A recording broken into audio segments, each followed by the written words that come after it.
ภะคะวะโตอะระหะโตสัมมาสัมพุทธัสสะนะโมตัสสะภะคะวะโตอะระหะโตสัมมาสัมพุทธัสสะอิมังอุปปทัญนะสัมปันนังสาลีนังโภชนานัง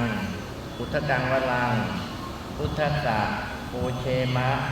เจตาถวายทานเจตาเอกานิพยังคันเตอัตถะพัตตานิสัพพิวารานิทิฏฐุสังฆสะโอโรยามะสาโรคันเตทิฏฐุสังโฆ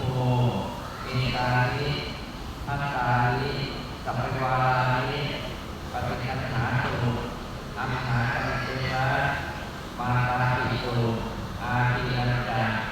ยาตกานังมีพระกังอิตายะสุขายะ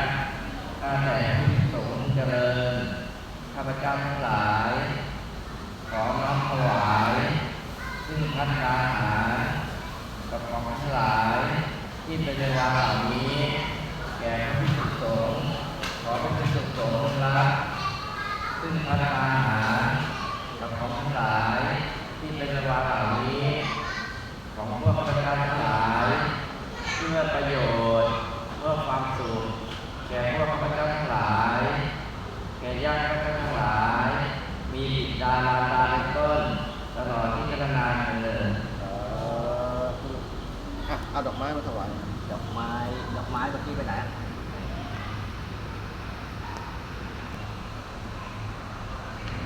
ปัดประเกศจานก็ไม่ถวาย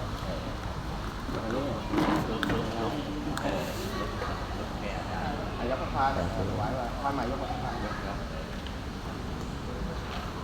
เดินไปเลยเดินยาวไปเลยกันครับอ๋อชอบคือถวายเลยวางเลย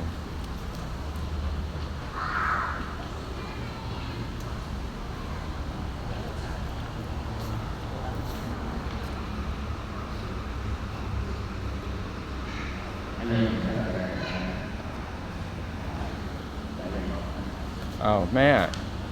กดน้ำวางโต๊ะวางไว้โต๊ะยะถาวาราปุเรนติสาคาเนวะเวโตทินังเกตานังอุปกปติอิจิตังเมตตังตุมหังตุเมวะตุมิจโตสัพเพเรนตุสังขปาจันโทปนรโตยะธรรมโชติระโตยะธรรมวิวัชชันตุสัพพะโลกวะวินาศตุมาเต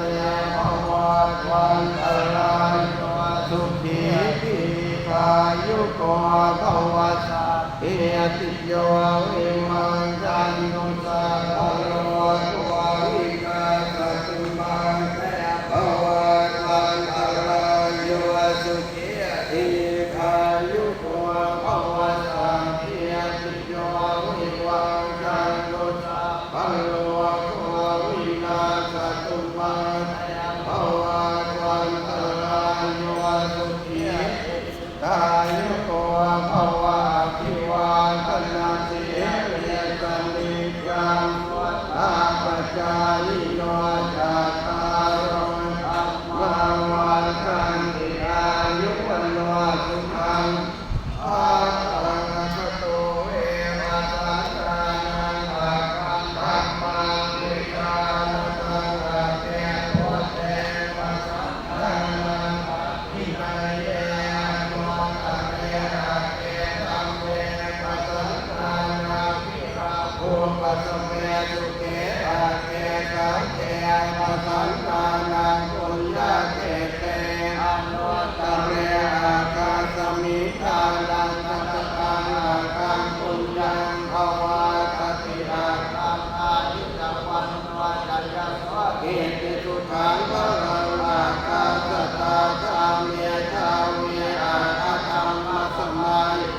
เทวะโตธรรมโนทวาปัจโตธรรมโมติเตโตเทวะตา เดี๋ยวจะไม่มีรูปผู้ใหญ่ติดไปในวิดีโอผู้ใหญ่บ้านหนุ่ม รูปหล่อ บางเล่า บางเล่านะ ผู้ใหญ่อะไรครับ สีบางเล่า ผู้ใหญ่หมูชื่อจริงชื่ออะไรครับ ชื่ออภิรัตน์อภิรัตน์นามกุล โชคเกิดสกุล โชคเกิดสกุลเอ้านามดูครับท่านมนชัยโชคเกิดสกุล เป็นนี่กันคนรู้จักกันทั้งพ่อ โอเคผู้ใหญ่หมูนะครับบางเล่าแล้วก็สาว อันนี้เป็น